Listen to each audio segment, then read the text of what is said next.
클릭해 주셔서 감사합니다. 모두 좋은 일만 가득하세요. 좋아요와 댓글은 큰 힘이 됩니다. 이 이야기는 양반 자제와 중인집 딸의 인연으로 시작되지만 끝내 그 인연을 품지 못한 한 사람의 슬픔이 어떤 재앙을 부르게 되는지에 대한 오래된 야담입니다. 담장 넘어 스쳐간 눈빛 하나가 운명이 될 줄 누가 알았을까요? 그해 초봄은 이상하게 따뜻하였다. 설이 지나고 며칠 되지 않아 마을 어귀 산수유나무가 벌써 노랗게 꽃망울을 터뜨렸고 장독대 위 항아리 뚜껑엔 서리가 아닌 이슬이 내려앉았다. 나는 그때 충청도 온양의 외곽 마을, 덕촌이라 불리던 마을에서 묵고 있었다. 벽돌 하나 흔하지 않은 집들이 낮게 이어지고 동네마다 이름난 우물이 하나씩 있는 조용한 곳이었다. 나는 본디 서울의 안시안시 집안 장손으로 집안의 기대를 한 몸에 받던 몸이었다. 17이 되던 해에 진사시에 급제하였고 그 이듬해에는 한양의 모현헌이라는 서원에 들어가 본격적으로 성리학을 익히고 있었다. 서원은 서울의 동대문 바깥쪽 청룡산 자락에 있었는데 문묘에 인사를 올리고 돌아오는 길이면 늘 걷던 그 골목이 있었다. 그 골목 끝에는 기와가 반듯한 집이 하나 있었는데 그 집은 고를 관청의 이방 최만길 어른 댁이었다. 기와장 하나하나에 먼지가 없이 닦여 있었고 담벼락 아래 국화와 매화가 함께 심어져 봄이면 은은한 향을 퍼뜨리곤 했다. 그 집 앞을 지나갈 때마다 이상하게도 내 발걸음은 느려졌고 가끔은 말 위에서 허리를 기울여 무언가를 찾는 듯 두리번거리게 되었다. 처음 그녀를 본 건 설 연휴 다음 날이었다. 기와 너머로 흰 손수건을 빨아 너는 여인의 손길이 보였다. 담장 나머지만 그 손은 유난히 고왔다. 손등은 희고 손가락은 가늘었으며 그 손끝에서 바람결에 날리는 손수건이 마치 꽃잎처럼 흔들리고 있었다. 그 순간 여인이 고개를 들었다.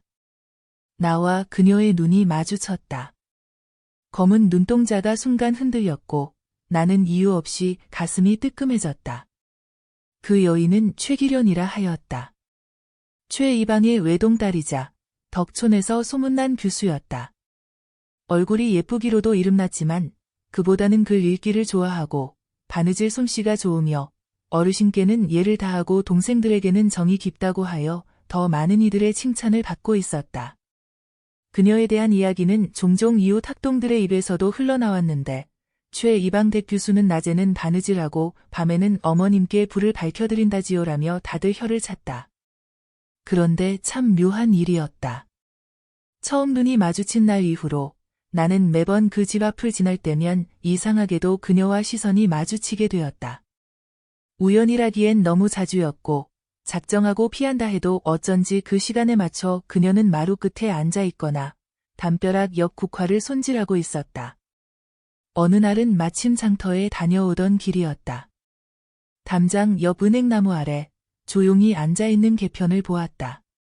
그녀는 그날도 연분홍 저고리에 옥색 치마를 곱게 입고 있었고 햇볕은 그녀의 얼굴선을 따라 부드럽게 내려앉았다. 나는 그 순간 말고삐를 바짝 쥐었다. 그저 지나치려던 생각이 무너졌고 한 발만 더 다가가면 말을 걸 수 있을 듯도 하였다. 그러나 나는 끝내 그러지 못하였다. 나 또한 사대부 집안의 장손, 그녀는 중인의 딸이었다. 마음이 앞설수록 더 조심스러워지는 것은 내 이름이 아닌 집안의 체면이었고 그 체면은 감히 말 한마디로 깨뜨릴 수 있는 것이 아니었다. 그 무렵부터 개편의 아버지 최 이방은 내 움직임을 은근히 살피고 있는 듯하였다. 그분은 항상 관청에서 돌아오실 즈음이면 눈썹을 찌푸리고 먼발치에서 나를 바라보곤 하였다. 아마도 나를 좋아해서는 아닐 것이다. 그분의 눈길엔 분명히 이 아이가 내 딸에게 무슨 흠을 줄까 하는 걱정이 스며 있었다. 나는 그럴 때면 더더욱 조심스러워졌다. 길을 우회하여 돌아가기도 했고 일부러 다른 시간에 나서기도 했다. 그러나 참 묘하게도 피하면 피할수록 개편의 얼굴은 더 또렷하게 마음속에 떠올랐다. 그러던 어느 날 개편이 작은 편지를 담벼락 옆 느티나무 가지에 걸어두었다.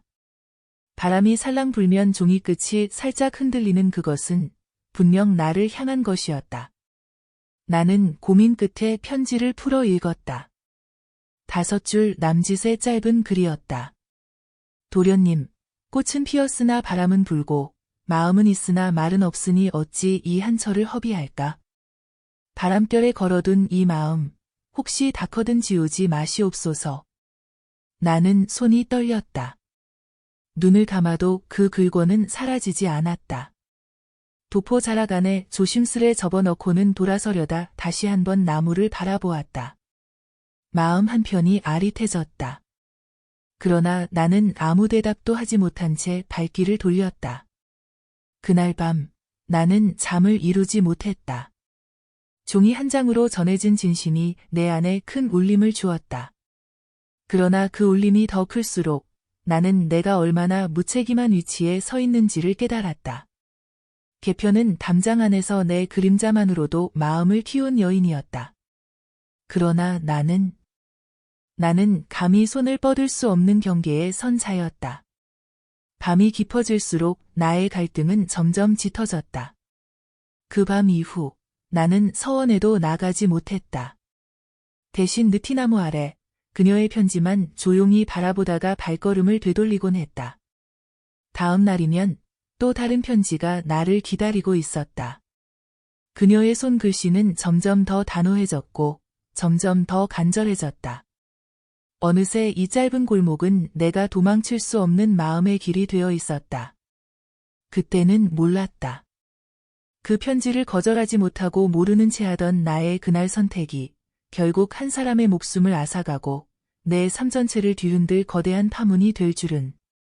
그날 이후로 나는 하루하루를 조심스럽게 보냈다.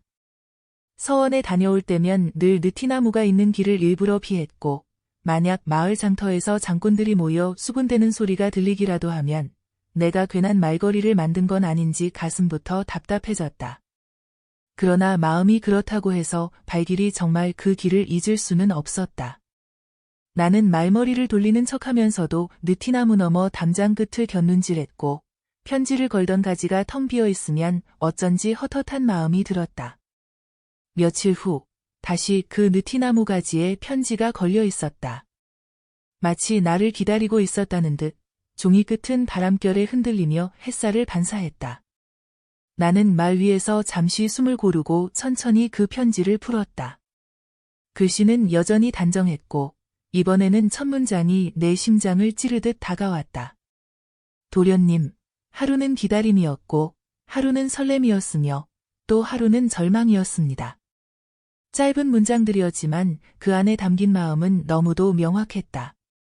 나를 기다리며 하루를 쪼개고 그 조각조각마다 마음을 담았던 이가 있다는 사실이 벅차게 밀려왔다. 나는 그 편지를 품에 넣은 채 한참 동안 말 위에서 움직이지 못했다. 마부가 말고삐를 당겨도 나는 그 자리에 굳은 사람처럼 멍하니 서 있었다. 그날 밤 나는 처음으로 꿈속에서 개편을 보았다. 마당에서 국화를 따던 그녀가 손끝에 묻은 꽃잎을 내게 건네며 웃고 있었다. 그 미소가 너무도 생생하여 눈을 떴을 때 내 손에 꽃향기가 남아있는 것 같았다. 꿈이 현실보다 더 가까운 느낌이었다. 며칠이 지나도 나는 그녀에게 어떤 대답도 하지 못했다. 마음은 움직였지만 입은 닫혀 있었고 손은 멈춰 있었다. 그런 나의 망설임이 그녀에겐 얼마나 큰 상처였는지 나는 그때는 알지 못했다. 개편은 내 침묵에도 편지를 멈추지 않았다. 세 번째 편지에는 이런 말이 적혀 있었다. 도련님, 제 마음이 한낱 웃음거리가 아니라는 것만 알아주신다면 저는 더 바랄 것이 없습니다. 그 문장을 읽고 나는 도포 자락을 움켜쥐고 한참의 하늘을 올려다보았다. 그날따라 하늘은 어찌나 맑던지 마치 온 세상이 내 결정 하나에 따라 움직이는 듯한 기분이었다. 그 무렵 나는 서원에서의 공부에도 집중하지 못했다. 훈장이 한참 공맹의 절의와 충성에 대해 읊고 계셔도 내 머릿속엔 그녀는 지금 편지를 또 썼을까? 오늘은 어떤 말을 담았을까? 같은 생각들만 맴돌았다. 그리고 그 생각 끝에는 항상 같은 결론이 따라붙었다. 감히, 어찌. 나는 양반가의 장손이었다. 아버지는 대과에 급제하지는 못하셨지만 관찰사의 참봉으로 재임한 적이 있는 분이셨고 집안은 세가도 있고 내세울 만한 가문이었다. 그런 집안의 장손이 중인 신분의 규수를 아내로 맡는다는 것은 당시로서는 감히 상상도 못할 일이었다. 서슬퍼런 어머니의 얼굴, 대청마루에 모인 친척 어르신들의 입에서 터질 장탄식이 머릿속을 가득 메웠다. 하지만 마음은 그리 단순하지 않았다. 어느 날 밤, 나는 개편의 편지를 품에 안고 툇마루에 앉아 있었다. 촛불은 꺼지고 달빛만 방 안 가득 들어오던 고요한 새벽, 할머니께서 조용히 내 옆에 다가와 앉으셨다. 90이 넘은 우리 증조모는 말을 거의 하지 않으셨지만 그날은 이상하게도 내 옆에 앉아 고요히 입을 열었다. 형조야, 내가 내 또래일 적엔 내 마음속에도 있던 사람이 있었다. 상놈이었지. 이름도 없는 이였지만 장작을 패는 모습이 어찌나 단정하고 고닫던지. 그때 나는 마음으로 울고 웃고 기다렸지. 아무에게도 말하지 못하고. 나는 고개를 돌려 증조모의 얼굴을 바라보았다. 그 주름진 얼굴에는 희미한 미소가 걸려 있었고 오랜 세월을 품은 눈매는 흐리지 않았다. 그 사람? 결국 다른 고을로 장가갔더구나. 난 한양으로 시집가서 6 아이를 낳았지. 사내 6을 키우는 사이에 그 얼굴도 그 손도 잊혔지. 그런데도 지금도 가끔 그 얼굴이 떠올라. 그 말을 듣는 순간 나의 망설임이 얼마나 작고 또 얼마나 교만했던가를 알게 되었다. 나는 태어난 곳이 다르고 신분이 다르다는 이유로 진심을 외면하고 있었다. 개편은 나를 향해 3번이나 손을 내밀었고 나는 그 손을 한 번도 잡아주지 않았다. 나는 결심했다. 아니, 마음은 이미 정해져 있었으니 늦게나마 그 길로 걸어가기로 한 것이다. 다음 날 새벽, 나는 글방 대신 곧장 느티나무 앞으로 향했다. 그러나 그날 나뭇가지에는 아무것도 걸려있지 않았다. 편지도 없고 종이도 없고 바람에 흔들리는 나뭇잎들만이 무심히 흔들리고 있었다. 이상했다. 한 번도 빠짐없이 편지를 걸던 개편이 왜 오늘만은 아무것도 남기지 않았을까? 나는 두 눈으로 나뭇가지 위를 샅샅이 살폈고 담장 너머를 기웃거리기도 했다. 그러나 그녀의 모습도 그녀의 흔적도 어디에도 없었다. 그때 나는 처음으로 두려움을 느꼈다. 혹시 내가 너무 늦은 건 아닐까? 진심은 때를 기다려주지 않는다는 것을 나는 이때야 깨닫게 되었다. 그리고 그 깨달음은 앞으로 내게 닥쳐올 파란의 서막이었음을 나는 아직 몰랐다. 그날 느티나무 아래 가지엔 편지가 없었다. 바람이 불고 햇살이 내리쬐었지만 나뭇가지 끝은 비어 있었고 그것만으로도 나는 마음이 서늘해졌다. 이상했다. 개편은 단 하루도 빠짐없이 편지를 걸어두었고 그마저도 조심스레 접어 가지에 끼워놓곤 했다. 그런데 오늘은 정적뿐이었다. 그날 이후로 나는 그 자리를 서너 번이나 다시 찾아갔다. 아침에도 가보고 해질 무렵에도 들렀다. 그러나 가지는 여전히 비어 있었다. 나는 이틀을 꼬박 뜬 눈으로 지새웠다. 마음이 조급해질수록 내 안의 두려움은 커졌고 그 두려움은 마침내 나를 최이방대갑까지 데려갔다. 평생 넘지 않겠다고 결심했던 그 담장 앞에 나는 서 있었다. 그리고 담장 안에서 들려오는 조용한 숨소리 하나에도 귀를 기울였다. 마침내 안채에서 마루를 쓸던 소리, 항아리 뚜껑을 여닫는 소리 너머로 한 여인의 낮은 기침 소리가 들렸다. 그 소리는 분명했다. 그것은 아프고 참는 기침이었다. 나는 나도 모르게 담벼락에 손을 짚었다. 그 손끝이 떨렸다. 그 순간 마침 우물가로 향하던 최이방이 나를 발견했다. 그는 잠시 걸음을 멈추고 나를 노려보았다. 그 시선은 무겁고 단단했다. 마치 딸을 병들게 한 원인이 내 안에 있음을 꿰뚫어 보는 듯한 눈빛이었다. 나는 인사를 올리려 고개를 숙였으나 그는 아무 말도 없이 고개를 돌리고는 마당 안으로 사라졌다. 그날 밤 나는 개편이 앓고 있다는 말을 처음 들었다. 마을 약방의 유정어른이 이방댁에 다녀가는 길에 어머니께 전한 이야기였다. 그 집 규수가 밥도 먹지 않고 밤새 기침만 하더라도 어른도 어찌해볼 도리가 없다고 하시더이다. 어머니는 그저 연약한 몸이겠지 하고 넘기셨지만 나는 달랐다. 그녀가 편지를 멈추고 내가 그곳에 가도 모습을 보이지 않는 이유가 무엇인지 나는 짐작할 수 있었다. 며칠 뒤 개편의 어머니가 직접 우리 집에 다녀가셨다. 내 어머니는 마루 끝에서 차를 내오며 조용히 말씀하셨다. 며느리감 찾는 게 급하시다더군요. 중인이라지만 맑고 바른 규수라 어딘들 안 데려가겠냐 하셨소. 나는 그 말을 들으며 등골이 서늘해졌다. 그녀를 데려간다. 어디론가 시집 보낸다는 말이었다. 내 마음이 아직 아무것도 해내지 못했는데 그녀는 세상의 조율에 따라 멀어질지도 몰랐다. 그날 저녁 나는 다시 담장 앞으로 향했다. 여전히 아무도 없었고 마당은 조용했다. 그런데 그 순간 방 안 창호 너머로 빛이 꺼졌다. 희미한 기침 소리가 창문을 뚫고 나왔다. 그리고 아주 조심스레 창살 틈 사이로 하얀 손수건 하나가 내려졌다. 그것은 바람에 날리지 않도록 조심스럽게 묶여 있었고 그 끝에 편지 한 장이 접혀 있었다. 나는 숨을 삼키며 그것을 바라보았다. 창호는 여전히 닫혀 있었고 그 손수건은 그저 조용히 흔들렸다. 나는 다가가지 못했다. 손을 뻗어 그 편지를 풀어보려던 순간 안채 쪽에서 인기척이 들렸고 나는 급히 발을 돌려 그 자리를 떠나야 했다. 그날 밤 나는 마음이 너무 복잡하여 서원에도 나가지 못했다. 대신 도포 차림 그대로 앉아 밤을 지새웠다. 새벽이 되어 뻐꾸기 울음이 들릴 무렵 나는 마침내 결심을 굳혔다. 그 다음 날 나는 서원 스승인 백성요 훈장 어른을 찾아뵈었다.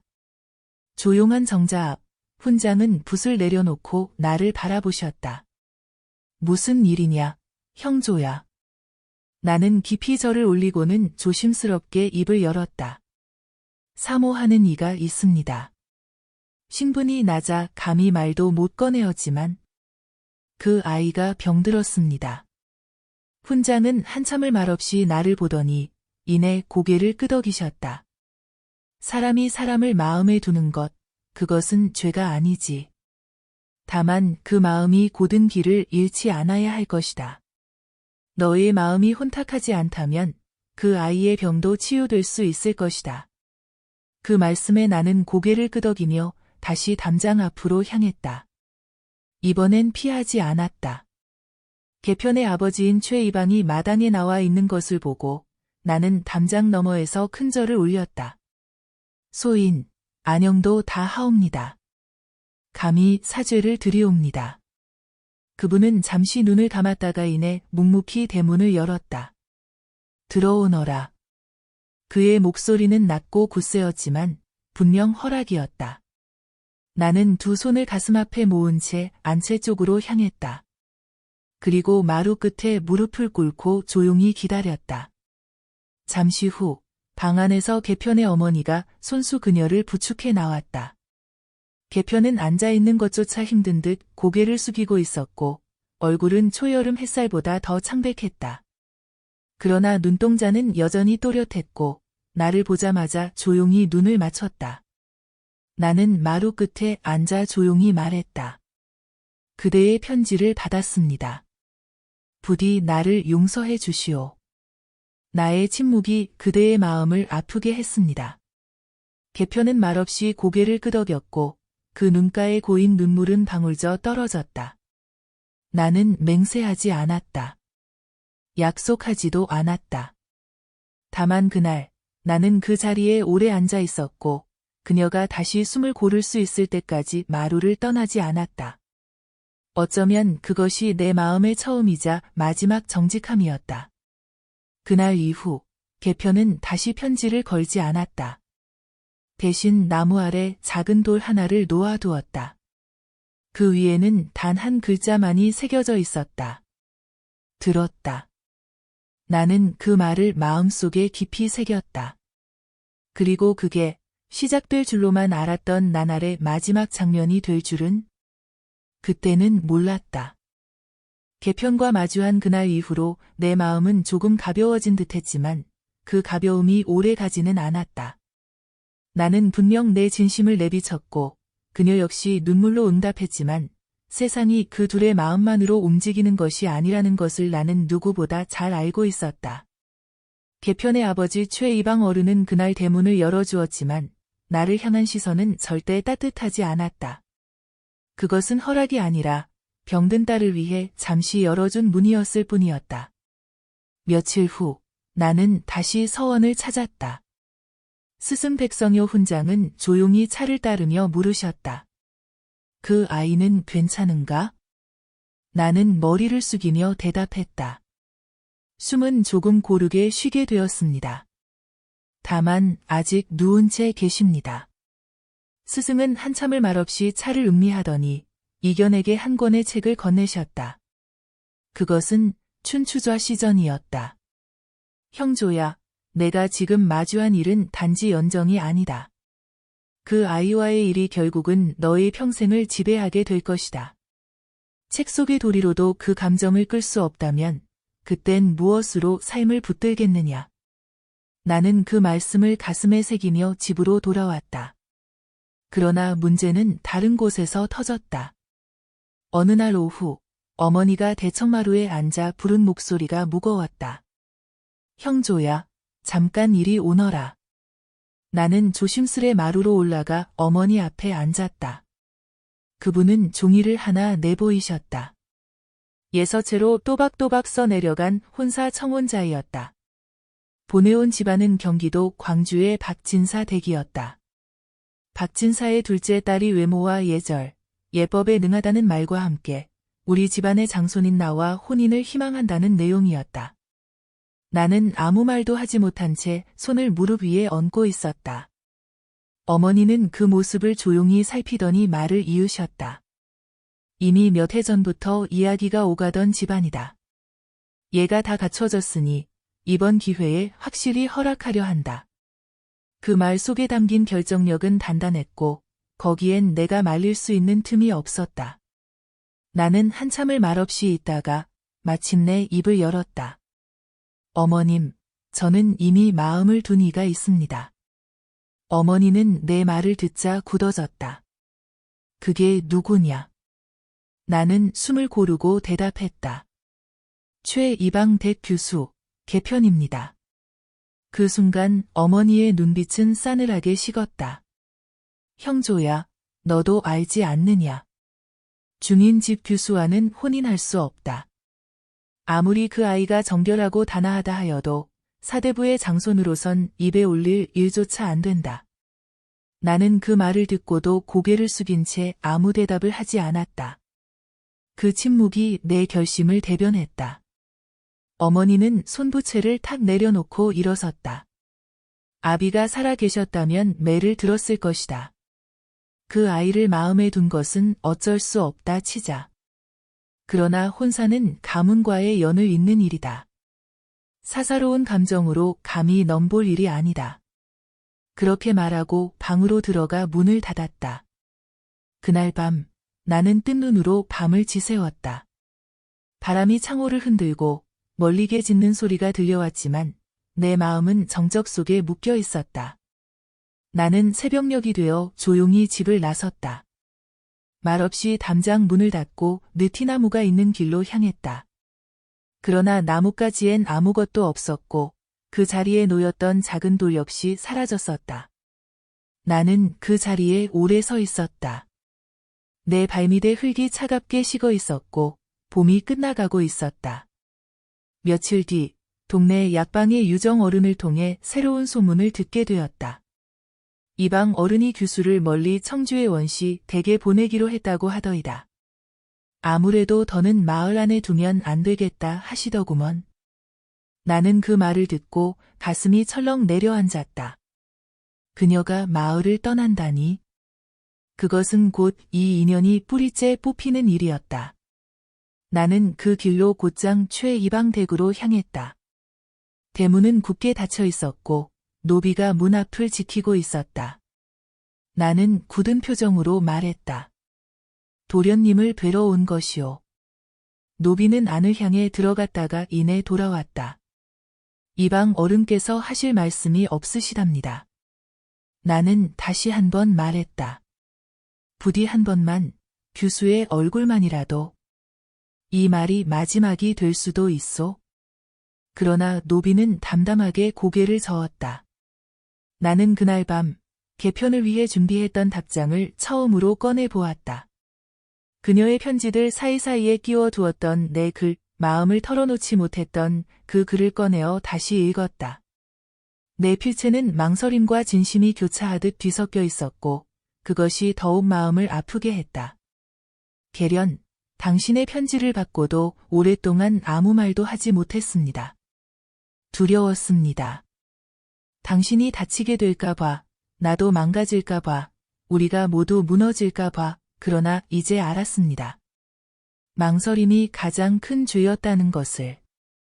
나는 그 편지를 다시 접고 작은 주머니에 넣었다. 그리고 이튿날 새벽 그 주머니를 느티나무 아래 묻었다. 아무도 모르게 아주 조용히. 그것이 내 마음의 장례였다. 아니, 장례라고 믿고 싶었다. 그러나 마음이란 것이 그렇게 쉽게 묻히는 것이 아님을 나는 이내 알게 되었다. 그 편지를 묻은 그날 밤, 내 꿈속에서 그녀는 여전히 나를 향해 걷고 있었다. 슬픈 눈으로, 그러나 나를 원망하지 않은 얼굴로. 그 미소가 나를 더욱 아프게 했다. 청주의 원시 댁으로 떠난다는 소문이 퍼진 뒤로 개편의 소식은 온전히 끊어졌다. 마을 사람들 누구도 그녀의 새 거처에 대해 말해주지 않았고 최이방 어른 댁문은 철벽처럼 굳게 닫혔다. 나는 매일 새벽 느티나무 아래 그녀가 남긴 흔적이 있는지 살폈으나 가지도 돌도 흔적 하나 남아있지 않았다.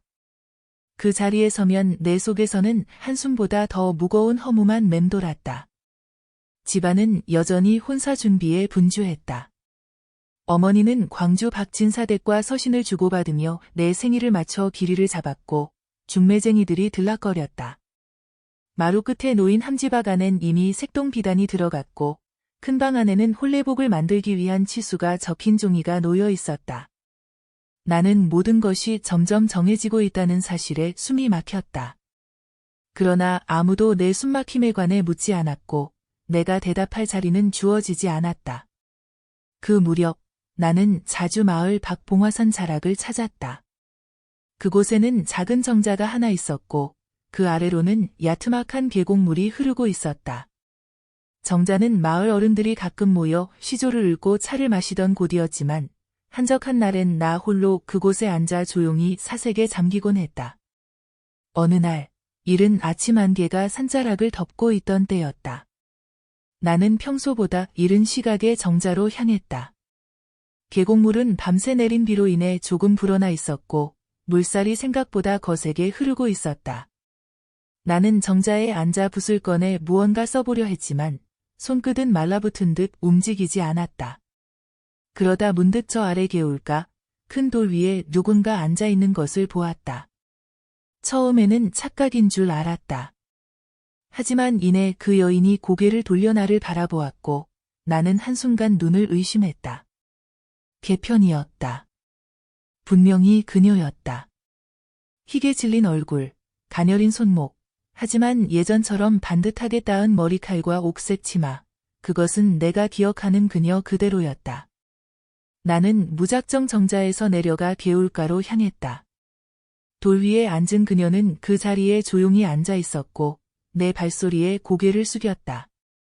숨이 가빠질 정도로 다가가자 그녀가 입을 열었다. 도련님.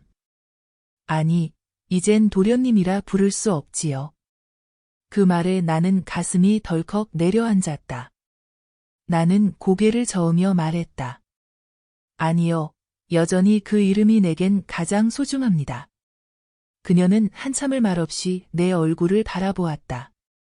그 눈빛에는 원망도, 슬픔도, 사랑도 섞여 있었다. 그리고 그것들이 모두 섞인 듯한 말투로 그녀는 이어 말했다. 청주엔 가지 않았습니다. 아버지께 마지막으로 간청드려 다른 친척 댁으로 몸을 피했지요. 아무도 모르는 곳으로요. 그리고 병이 깊어졌습니다. 마음의 병이 몸으로 옮겨온 것인지 기침이 그치지 않고 눈도 점점 흐릿해졌습니다. 그녀는 손등으로 입을 가리고 기침했다. 나는 그 작은 떨림에도 마음이 찢어지는 듯했다. 나는 그녀 옆에 무릎을 꿇고 앉아 조용히 말했다.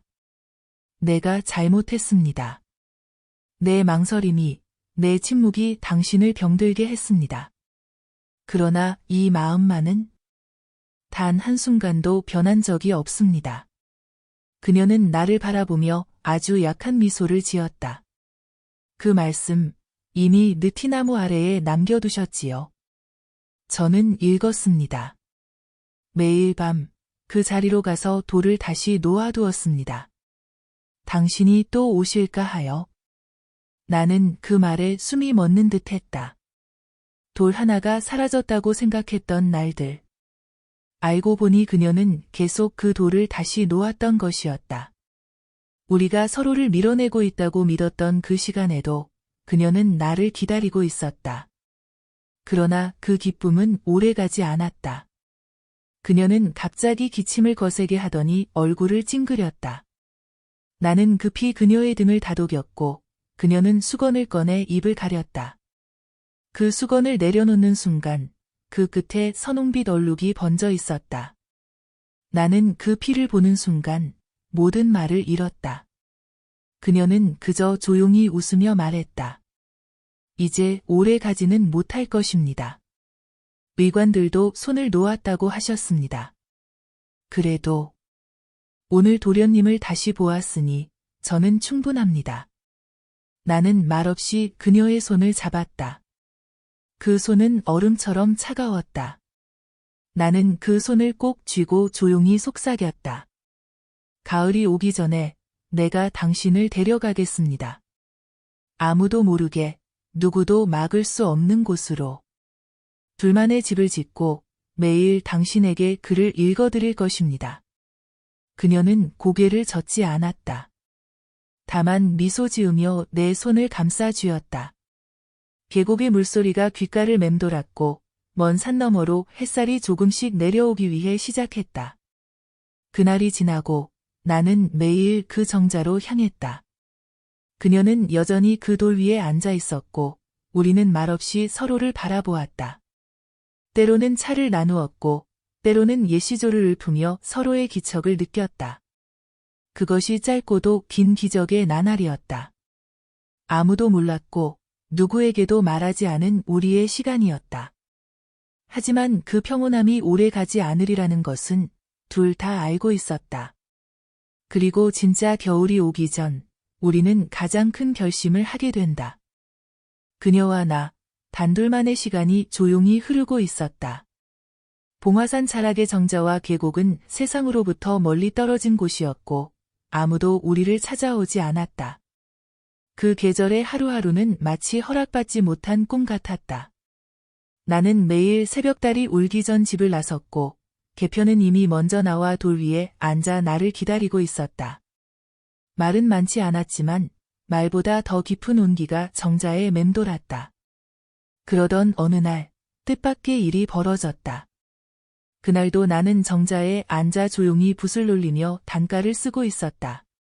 개편은 나뭇잎을 다듬으며 내 옆에 앉아 있었는데 멀리서 말발굽 소리가 들려왔다.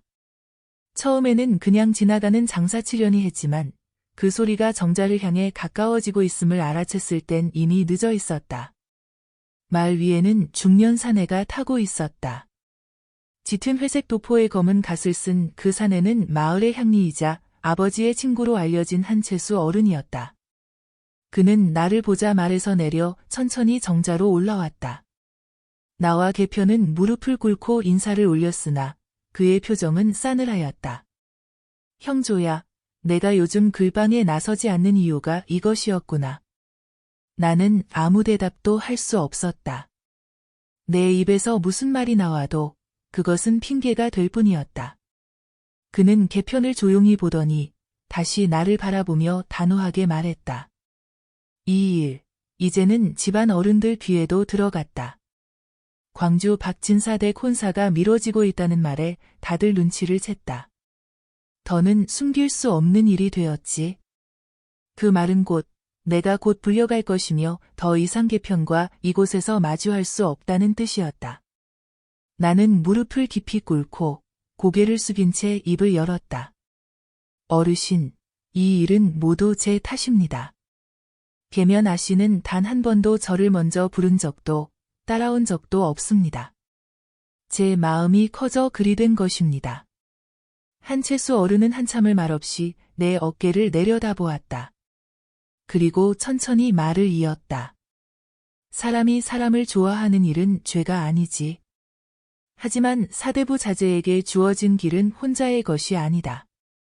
너는 가문의 장손이니 내가 선택하는 일은 집안 전체의 길을 바꾸게 될 것이다. 마음으로 짊어질 수는 있겠으나 세상은 허락하지 않는다. 나는 아무 말도 하지 못했다. 그리고 어른은 말없이 말에 올라타 돌아갔다. 먼지를 일으키며 사라지는 말의 뒷모습을 개편은 말없이 바라보았다. 나는 그녀의 눈빛에서 두려움과 체념이 뒤섞인 빛을 보았다. 그날 이후 나는 집에 갇혔다. 어머니는 방문 앞에 종이 문을 붙이고 나를 밖으로 내보내지 않았다. 하루는 혼사 담당 중매인이 찾아와 신부의 예복을 들고 왔고 어머니는 그것을 대청마루에 놓고 내게 보여주었다. 이것이 내 옷이고 이것이 내 여인의 옷이다. 더는 흔들리지 말 거라. 그러나 나는 대답하지 않았다. 며칠 동안 말도 밥도 거르고 침상에 누워 있었다. 그러다 어느 날 내 방 창문으로 조심스레 돌멩이 하나가 던져졌다. 작은 종이 쪽지에 둘둘 말려있던 글권은 이렇게 시작되었다. 형도 도련님, 나는 떠납니다. 그 글은 개편의 마지막 편지였다. 짧았지만 글고 하나하나가 무겁고 또렷했다. 이제는 더 이상 기다리지 않겠습니다. 그대가 나를 향한 마음이 진심임을 나는 알기에 원망은 하지 않겠습니다. 다만 부디 긴 세월이 지난 뒤에도 이 짧은 인연을 잊지는 마시옵소서. 나는 그 쪽지를 품에 넣고는 처음으로 통곡했다. 그리 긴 울음이 아니었다. 다만 숨이 끊어질 듯 가쁜 통곡이었고 나는 그날 밤방 안에서 글씨 하나 남기지 못하고 새벽을 맞았다. 며칠 후 그녀가 떠났다는 소식이 들려왔다. 누구도 목적지를 말하지 않았고 누구도 물어보지 않았다. 마을 사람들은 이 일을 조용히 덮었다. 혼사가 다시 진행되었고 나는 다시 서원에 나가야 했다. 하지만 나의 마음은 그 봉화산 정자 아래 개편이 앉았던 그 돌 위에 묶인 채였다. 그녀의 마지막 편지는 지금도 내 필통 속에 있다. 누구에게도 보여주지 않았고 그 글을 따라 한자도 베끼지 않았다. 오직 나만이 아는 글, 나만이 읽은 마음, 그것이 개편이 내게 남긴 유일한 것이었다. 사람들은 내가 운 좋은 혼사를 하였다고 말했다. 광주의 박씨 교수는 고운 얼굴에 조심성 있는 성품을 가졌고 시댁에도 공손하였다. 나는 웃으며 인사를 나누었고 겉으로는 아무 일도 없던 듯 살아가기 위해 시작했다. 그러나 내 안의 계절은 그날 이후 멈추어 있었다. 나는 봉화산을 더는 찾지 않았다. 그 정자는 여전히 그 자리에 있었고 돌도 물소리도 변함없었을 것이다. 다만 그 자리에 앉을 자가 더는 없다는 것, 그리고 그 빈자리를 마주할 용기가 내겐 없었다는 것이 달라진 점이었다. 그리고 그렇게 나는 살아남았다. 그녀 없는 시간 속에서, 그리움과 죄의식이 짙게 깔린 계절 속에서, 아무도 모르게, 조용히, 오래도록. 혼례는 늦여름의 끝자락, 비가 한 차례 지나간 후 조용히 치러졌다. 광주 박진사 대계 둘째 교수, 박윤아는 조신하고 나긋한 여인이었다. 첫날 밤, 그녀는 무릎을 꿇고 나를 바라보며 정중하게 인사를 올렸다. 형도 도련님께 부족한 몸이 평생을 따르겠사옵니다. 그 말은 예절의 한마디였지만 그 속엔 진심이 담겨 있었고 나는 오히려 미안한 마음이 들었다. 혼례 뒤 첫 달, 집안은 화목해 보였다. 어머니는 윤화의 온순함을 마음에 들어 하셨고 중간중간 윤화가 직접 담근 약차를 내어올 때면 이 아이는 마음이 깊다 하며 웃으셨다. 나도 겉으론 평온한 사위로 살아갔다. 윤화는 매사 조심스러웠고 나를 재촉하거나 묻는 일이 없었다. 그런 그녀의 침묵은 어쩌면 내가 감당해야 할 벌이었는지도 몰랐다. 윤화는 비단에 글을 놓는 수를 좋아했다. 어느 날 문풍지 사이로 들어온 햇살 아래 그녀가 조용히 바느질하며 울조린 소리를 들었다. 산도 물도 흐르는데 그대만은 멈춘 채 나만을 바라보진 않겠지요. 나는 방 안에서 그 소리를 듣고 잠시 붓을 멈췄다.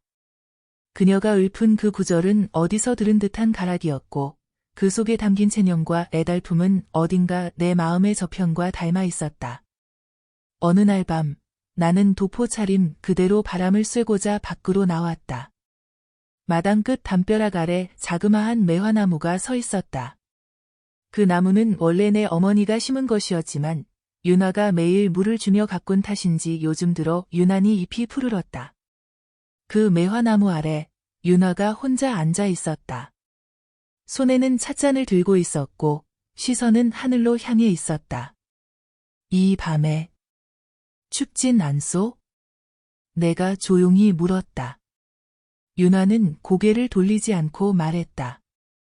도련님께서도 매일 같은 시간에 뜰로 나오시더이다. 저도 그저 같이 마시고 싶어서였습니다. 나는 그녀 곁에 앉았다. 둘 사이엔 말없이 찻잔만이 오갔다. 그러다 그녀가 문득 조심스럽게 입을 열었다. 저는 알고 있습니다. 도련님 마음이 아직 저에게 오지 않았음을. 나는 아무 말도 하지 못했다. 그녀는 내 눈치를 살피지 않았다. 그저 잔잔하게 이어갔다. 그러나 마음이 오지 않았다고 해서 정이 피어나지 않는 것은 아니지요. 전 도련님과 함께하는 시간이 허망하지 않길 바랍니다. 비록 시작이 아니더라도. 그 말에 나는 가슴이 먹먹해졌다. 그녀는 고운 목소리로 말하고 있었지만 그 말은 나를 더없이 날카롭게 찔렀다. 정은 피어나지 않는 것이 아니라 내가 스스로 그것을 외면하고 있다는 걸 그녀는 다 알고 있었다. 그 후 윤화는 더 말이 없어졌다. 대신 그녀는 자신의 자리를 지키며 조용히 살림을 돌보았다. 나는 그런 그녀를 보며 점점 말을 잃었다. 차라리 다그치거나 울어주었다면 마음이 흔들렸을 텐데 그녀는 그러지 않았다. 그저 조용히 나를 기다리는 사람으로 남았다. 계절은 그렇게 흘러 초겨울이 되었다. 마을 뒤편 산길이 서서히 바스락되기 위해 시작했고 느티나무도 벌써 잎을 다 떨구고 말았다. 그 나무 아래에 서면 아직도 나는 돌 하나가 놓여 있을 것만 같은 착각에 빠지곤 했다. 그날도 나는 바람을 피해 담장을 따라 걷고 있었는데 우연히 동네 대장장이 영환 어른을 마주쳤다. 그는 내게 한참을 바라보더니 조용히 말을 걸었다. 형도 돌연, 들으셨소? 그 처자가 돌아왔다는 말을. 나는 가슴이 철렁 내려앉았다. 계련. 말씀입니까? 영환 어른은 고개를 끄덕였다. 응, 근데 심해졌더이다. 살이 바싹 말랐고 그저 방 안에 누워있다는 말만 들었소. 돌아온 건 맞는데 아마 마지막이라는 듯하더이다. 나는 그 말을 듣고 한동안 아무 말도 못했다. 마치 온몸이 얼어붙은 듯했다. 그날 밤 나는 붓을 들었다. 윤화는 옆방에서 조용히 등잔불을 끄고 잠들었고 나는 나무 피람에서 개편의 마지막 편지를 꺼내 펼쳤다. 그 편지는 오래되어 종이 끝이 누렇게 변해 있었지만 글씨는 여전히 또렷했다. 그녀의 손길이 아직 내 손에 닿아 있는 듯했다. 나는 방 안에서 글을 썼다. 그것은 어떤 답도 약속도 아니었다. 그저 한 사람의 안부를 묻는 글이었다. 잘 지내고 있는가? 나는 여전히 그대의 소식을 들으면 가슴이 덜컥 내려앉는다. 그대의 이름을 누가 불러도 나는 고개를 돌릴 수밖에 없다. 나는 괜찮다. 아니, 괜찮은 척하며 살고 있다. 그 편지를 마친 후 나는 한참을 무릎을 꿇은 채 앉아 있었다. 밖에선 서리가 내리고 있었고 담장 너머로 첫눈이 내릴 기미가 보였다. 나는 그것이 마지막 편지가 될지도 모른다는 것을 알고 있었다. 그러나 그 밤은 그 어떤 밤보다도 고요했고 내 안에서 흐르던 지난 계절의 그리움은 아주 조용히 다시 살아났다. 그 겨울은 유난히 일찍 찾아왔다. 서리가 내리기 전에 찬 기운이 골짜기를 타고 마을 깊숙이 스며들었고 사람들 입에서는 자연스레 이러다 눈이 먼저 오겠다고 하는 말이 흘러나왔다. 나는 그런 계절 속에서도 하루도 빠짐없이 서재로 나가 붓을 들었지만 마음속은 여전히 흐릿한 먹물처럼 번져 있었다. 개편이 돌아왔다는 말은 머릿속을 떠나지 않았다. 영한 어른의 말을 들은 그날부터 나는 밤마다 그녀의 모습을 떠올렸다. 수척해졌다는 말, 누워있다는 말, 모두가 나를 죄인처럼 무겁게 만들었다. 그러나 나는 그녀에게 갈 수 없었다. 아니, 가지 않았다. 교통사고가 매일 새벽에 일어나 조용히 차를 다리고 내가 들고 나갈 글첩을 정성스레 싸주는 모습을 보면서 내 마음은 더 깊은 침묵 속에 갇혔다. 그 즈음 어머니는 집안의 제사 준비로 바빴다. 교통사고도 따라다니며 일손을 거들었고 내가 아는 한 그녀는 단 한 번도 불만을 내보인 적이 없었다. 한 번은 어머니가 내게 말했다. 교통사고가 정성을 다하니 집안이 반듯해졌다. 너도 이젠 마음을 굳혀야 한다. 나는 그 말에 고개를 끄덕였지만 그 굳힘이라는 것이 나에겐 어떤 것인지 아직도 몰랐다. 그러던 중 뜻밖의 사람이 나를 찾아왔다. 서원에서 글을 같이 읽던 후배 이도윤이었다. 그는 어린 시절부터 내 곁에서 묵묵히 따라오던 아이였고 지금은 읍성 안의 서리 일을 맡아 바쁘게 지내고 있었다. 그날도 그는 잠깐 짬을 내어 내게 차 한 잔을 청하러 온 듯했지만 그의 표정은 어딘가 망설임이 묻어 있었다. 형도 형, 드릴 말씀이 있습니다. 나는 고개를 끄덕이며 찻잔을 내려놓았다. 도윤은 한참을 말없이 있다가 조심스럽게 입을 열었다. 며칠 전 계면 아씨 댁을 우연히 지나쳤습니다. 마을 남쪽 골짜기, 송화량 너머 초가집. 그 집에 계셨습니다. 나는 그 말에 가슴이 철렁 내려앉았다. 송화량 너머라면 마을에서도 손꼽히게 외진 곳이었다. 겨울이 되면 길이 얼어 사람 왕래조차 어려운 곳이다. 왜 하필 그런 곳에 머무는지 그저 조용히 지내려는 뜻이겠지 싶었지만 내 안의 불안은 커져만 갔다. 도윤은 말을 이었다. 잠깐 뵈었는데 많이 여이셨습니다. 누워 계시고 말도 거의 하지 않으신다고 합니다. 제가 무례한 줄 알면서도 도련님께 전하고 싶었습니다. 그분, 이제 오래 버티기 힘들어 보였습니다. 그 말에 나는 한동안 말을 잃었다. 내가 아무것도 하지 않은 사이 그녀는 점점 사라지고 있었다. 봄에는 편지를 접어 느티나무에 걸었고 여름에는 돌 위에서 함께 찻잔을 나눴던 그녀가 이제는 한겨울 어귀에서 홀로 병상에 누워있다는 사실이 믿기지 않았다. 그날 밤 나는 다시 피람을 꺼냈다. 손끝은 떨렸고 먹은 평소보다 빨리 말라버렸다. 나는 붓을 들고 한 글자 한 글자 천천히 써 내려갔다. 계련, 내가 늦었다. 아니, 매번 늦었다. 이젠 그대 앞에 다시 설 자격이 있는지도 모르겠다. 하지만 가야 한다. 그대가 마지막 숨을 쉴 때 내 이름이 머릿속을 스치길 바란다면 나라도 곁에 있어야 한다. 그 편지를 접어 품에 넣고 나는 새벽에 말을 몰아 송화량을 향했다. 겨울바람이 매서웠고 길가의 나무들은 잎을 모두 떨군 채 벌겋게 마른 가지만을 드러내고 있었다. 얼어붙은 개울을 조심스레 건너고 가파른 돌길을 올라 드디어 조가 한 채가 보였다. 지붕 위엔 하얀 서리가 내려앉았고 굴뚝에서 올라오는 연기조차 미약했다. 대문은 굳게 닫혀 있었고 나는 천천히 문을 두드렸다. 한참이 지나 안에서 걸음소리가 들렸고 이윽고 중년 여인이 문을 열었다. 그녀는 처음 보는 얼굴이었다.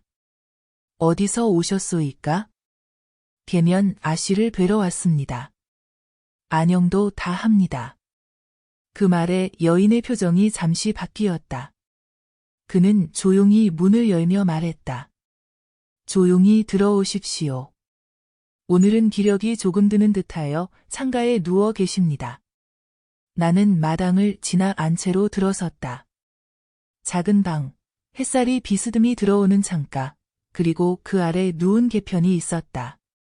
그녀는 창을 바라보다 내가 들어서자 천천히 고개를 돌렸다. 눈은 깊게 꺼져 있었고 보른살이 거의 없어졌지만 나는 그 눈빛만으로도 그녀임을 알아볼 수 있었다.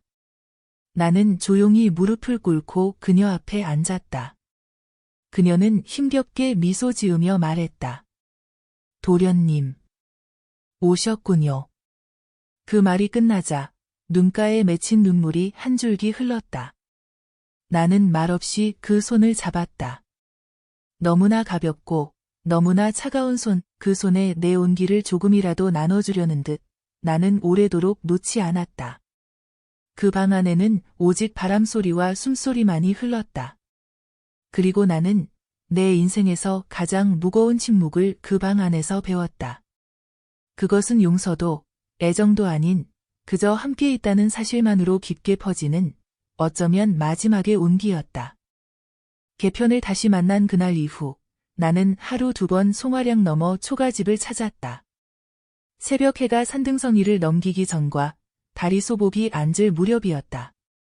마을 사람들에게는 내 왕래가 사라진 지 오래였기에 나를 찾는 이도 없었고 집에서도 더는 나를 막지 않았다.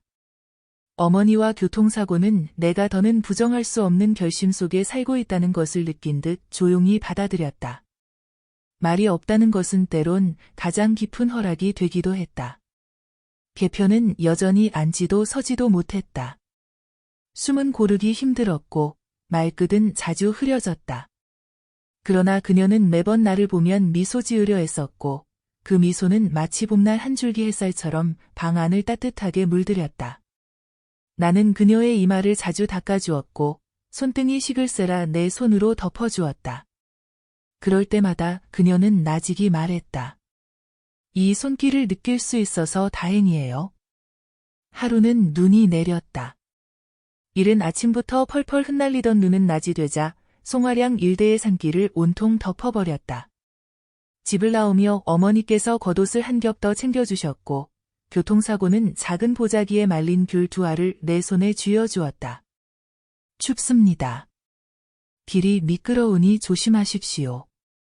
그 말에 나는 처음으로 그녀의 눈을 똑바로 마주 보았다. 그녀는 고개를 숙이고 있었지만 그 손길은 따뜻했다. 나를 원망하지 않았다는 듯 끝내 책임지려는 듯한 손이었다. 나는 눈발을 맞으며 송화량을 올랐다. 어깨 위엔 흰 눈이 쌓였고 손등은 얼어붙었다. 그러나 가는 발걸음은 한치의 망설임도 없었다. 그날 초가집에 도착했을 때 개편은 창문 너머로 눈을 바라보고 있었다. 그녀는 내 발소리를 듣자 조용히 고개를 돌렸고 그 눈빛에는 잠시나마 생기가 깃들어 있었다. 눈. 예쁘지요? 그녀가 속삭이듯 말했다. 나는 고개를 끄덕였다. 예, 참 예쁩니다. 그녀는 미약하게 웃으며 이었다. 어릴 적 눈 내리는 날엔 꼭 아버지께서 눈사람을 만들어 주셨지요.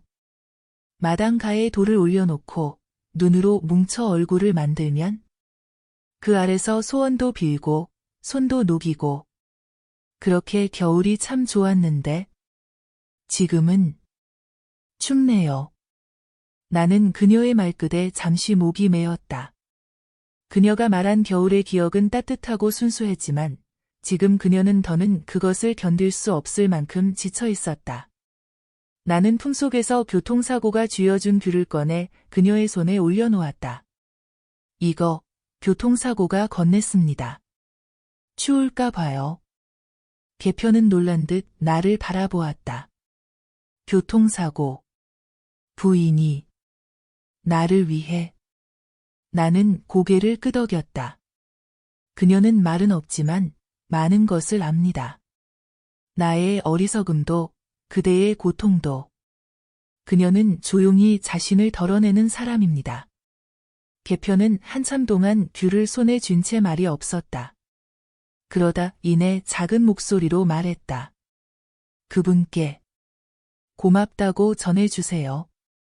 그리움은 마음을 다치게 하지만 미움 없이 떠날 수 있음은 큰 은혜이지요. 그날 저녁 나는 집으로 돌아오며 처음으로 교통사고의 방 앞에 멈춰 섰다. 안에서는 등잔불이 희미하게 새어나오고 있었다. 나는 문을 열지 못하고 조용히 말했다. 오늘 개편이 귤을 받고 많이 기뻐했습니다. 그 마음 꼭 전하라 했습니다. 잠시 침묵이 흐른 뒤 문 너머로 교통사고의 목소리가 들렸다. 그 아이는 따뜻한 사람이었겠지요. 나는 그 말에 대답하지 않았다. 그래야 그 말이 더 오래 남을 것 같았기 때문이다. 며칠 후 개편의 숨이 더 가빠졌다. 숨결 사이사이에 긴 침묵이 끼었고 창가의 바람 소리조차 그녀의 맥박보다 고요하게 느껴졌다. 나는 매일 그녀의 이마에 찬 수건을 올려주며 조금이라도 숨이 편해지길 바랐다. 그러나 시간은 자비롭지 않았다. 그날은 한겨울 중 가장 추운 날이었다. 해는 뜨지 않았고 창밖의 하늘은 잿빛으로 드리워져 있었다. 개편은 손을 뻗어 나를 찾았고 나는 그 손을 꼭 잡았다. 그녀는 숨을 쉬기 위해 눈을 감았다가 아주 천천히 말했다. 형도 나 무섭지 않아요. 나는 고개를 저으며 그녀의 이마를 어루만졌다. 나도 그대가 무섭지 않기를 바랐습니다. 끝내 곁에 있어 주지 못했던 날 용서해 주세요. 그녀는 고개를 살며시 저었다. 용서하지 않아요. 그 대신 그리워할 거예요. 오래오래. 그 말을 끝으로 그녀는 조용히 눈을 감았다. 그 순간 방 안은 고요했다. 바람도 새소리도 없었다. 단지 그녀의 숨결이 점점 가늘어지다 이내 멈추는 그 침묵만이 남았다. 나는 한동안 그녀 곁을 떠나지 못했다. 마지막 온기를 내 손으로 덮고 그녀의 얼굴을 바라보며 마음속으로 속삭였다. 다음 생이 있다면? 그땐 신분도 예법도 어른들의 눈치도 없이 그냥 처음부터 함께 걷자. 그녀의 얼굴은 평온했다. 마치 긴 겨울잠에 드는 아이처럼 안온했다. 밖에는 눈이 내리고 있었고 송화량의 산길 위엔 다시 흰빛이 덮이고 있었다. 그날 그녀는 마침내 봄이 오기 전 내 곁을 떠났다. 하지만 내 마음의 어느 골짜기엔 아직도 그 겨울이 머물고 있었다. 그녀가 떠나고 세상은 아주 조용해졌다. 송화량 아래 초가집은 빈집이 되었고 마당에 남겨졌던 발자국마저 눈 속에 묻혔다. 나는 그녀가 누워있던 방 안에 며칠을 더 머물렀다. 창틀에 걸린 소매자락 하나, 모퉁이에 놓인 작은 찻잔 하나가 모두 그녀의 흔적이었고 나는 그것들을 참아두고 떠날 수가 없었다. 장례는 조용히 치렀다. 마을에서도 아는 이가 드물었고 가족이라 할 사람은 멀리 떨어져 있어 참석하지 못했다. 다만 내가 함께했던 시간 속의 개편을 아는 자들 몇몇이 와서 묵묵히 고개를 숙였다. 나는 그녀를 봉화산 자락, 정자 아래 개울이 내려다 보이는 언덕에 묻었다. 그곳은 우리가 처음 마음을 나누던 자리였고 내가 가장 많이 그녀를 기다렸던 곳이었다. 교통사고는 장례식 내내 말이 없었다. 단정하게 머리를 틀어 올리고 검은색 두루마기를 입은 채 뒤에서 조용히 조문받았다. 한 번은 조용히 내게 다가와 그녀의 비녀를 꺼내 개편의 관 위에 올렸다. 그 아이는 이 마음을 알았겠지요? 나는 말없이 고개를 끄덕였다. 그 순간 교통사고가 얼마나 오랜 시간 묵묵히 나를 지켜보았는지 새삼 알게 되었다. 개편을 묻고 집으로 돌아온 후 나는 한동안 무기력했다. 붓을 들어도 글이 이어지지 않았고 서원에 나가도 마음이 닿지 않았다. 마당의 매화나무는 겨울바람에 꺾이고 있었고 눈은 녹을 생각을 하지 않았다. 어머니는 조용히 내 식사만 챙기며 나를 재촉하지 않았고 교통사고는 예전처럼 내 옷을 다려주고 서재 창문을 닫아주었다. 그러나 그 따뜻함이 내 안에 닿기까진 한참이 걸렸다. 어느 날 밤이 깊어 잠이 오지 않아 뒷마당에 나섰다.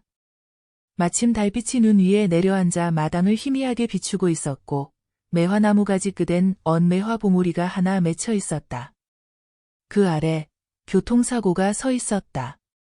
그녀도 잠을 이루지 못한 듯 하늘을 바라보다가 내가 다가오자 조용히 몸을 돌렸다. 올해는 매화가 늦게 피나 봅니다. 그 말에 나는 조용히 그녀 옆에 섰다. 예, 이 추위가 가실 때까지는 조금 더 걸리겠지요. 교통사고는 한참을 말없이 서 있다가 이윽고 천천히 입을 열었다. 도련님께 묻고 싶은 것이 있습니다. 나는 조용히 고개를 끄덕였다. 그녀는 매화 봉우리를 바라보며 말을 이었다. 그 아이를 처음 좋아하게 되었을 때 그것이 그저 연민인지 아니면 사랑인지 스스로 물어보신 적 있으신가요? 나는 숨을 들이켰다. 긴 세월 속에서 묻어두었던 질문이었다. 그리고 마침내 대답했다. 처음엔 몰랐습니다. 연민인 줄 알았고 책임감일 수도 있겠다 생각했습니다. 하지만 시간이 지나고 내가 그녀를 놓지 못한 순간들을 돌아보면 그건 사랑이었습니다. 아프고 무겁고 하지만 놓을 수 없는 진짜 사랑이었지요. 교통사고는 그 말에 아무 말 없이 고개를 끄덕였다. 그리고 나직하게 말을 이었다. 그 아이도 그 마음을 알고 갔을 겁니다. 그러니 이제는 도련님께서 살아주셔야 합니다. 나는 그 말에 눈을 감았다. 고개를 숙인 채 오래도록 그렇게 서 있었다. 교통사고의 마른 책에서 배운 어떤 문장보다 깊었고 나를 감싸는 듯했다. 그녀는 한 걸음 다가와 내 어깨에 손을 얹고 속삭였다. 이제는 우리 둘이 살아가는 일에 대해 함께 말해도 될까요? 나는 그제야 그녀를 바라보았다. 밤하늘 아래 그녀의 눈빛은 흔들리지 않았고 미움도 원망도 없었다. 오직 함께 살아가자는 다짐 하나만이 담겨 있었다. 나는 천천히 고개를 끄덕였다.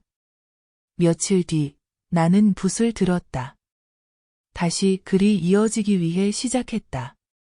처음으로 그녀에게 쓴 시조를 적었고 교통사고는 그것을 조용히 받아와 비단에 술을 놓았다. 그 글은 집안 큰방 벽에 걸렸고 방문한 이들은 하나같이 그 시조의 어조에 고개를 끄덕였다. 마을 사람들은 다시금 나를 안영도 도련이라 불렀다. 하지만 나는 이제 그 이름보다 교통사고의 남편으로 불리는 것이 더 편했다. 우리는 함께 밭을 일구었고 봄에는 매화나무 아래 작은 정원을 만들었다.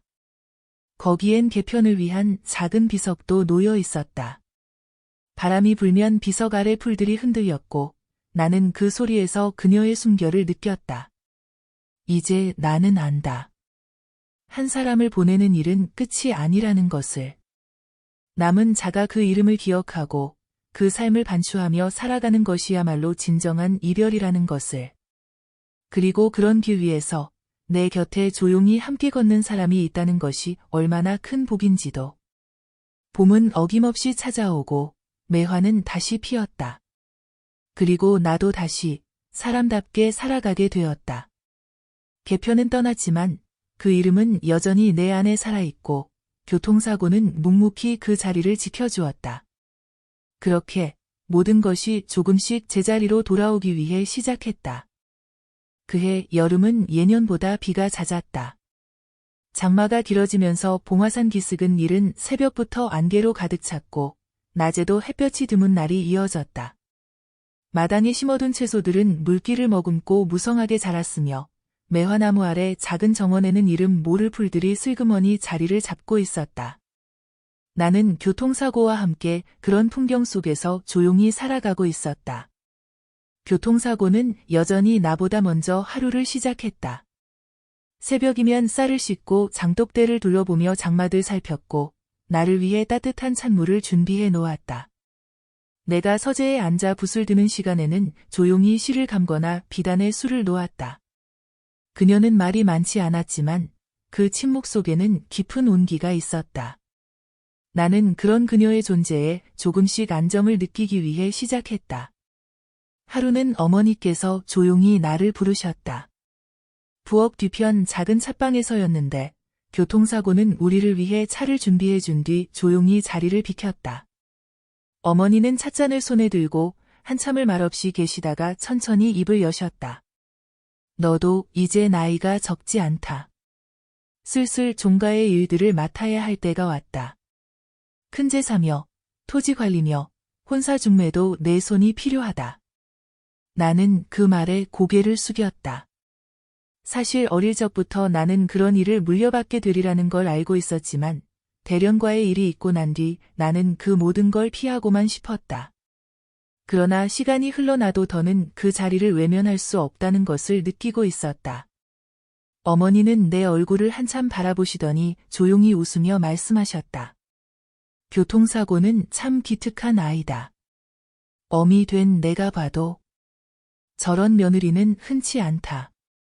내가 무슨 마음이었는지는 다 알지만 이제는 그 아이를 위해서라도 마음을 놓아야 한다.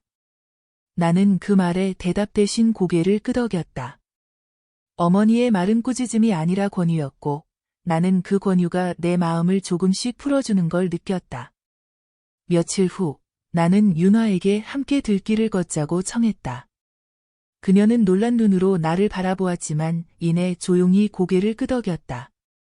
봉화산 자락 아래로 이어진 작은 오솔길은 장마가 거치고 처음 맞는 햇살로 촉촉하게 빛나고 있었다.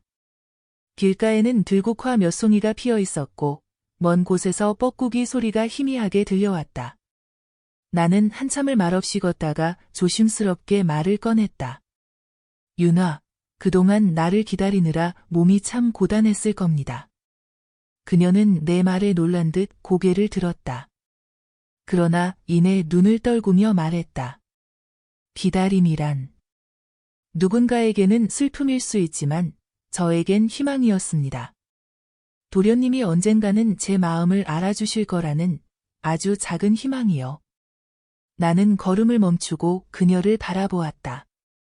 햇살 아래 윤화의 눈동자는 고요하게 빛나고 있었고 그 눈빛에는 서운함보다 오래도록 간직한 믿음이 담겨 있었다.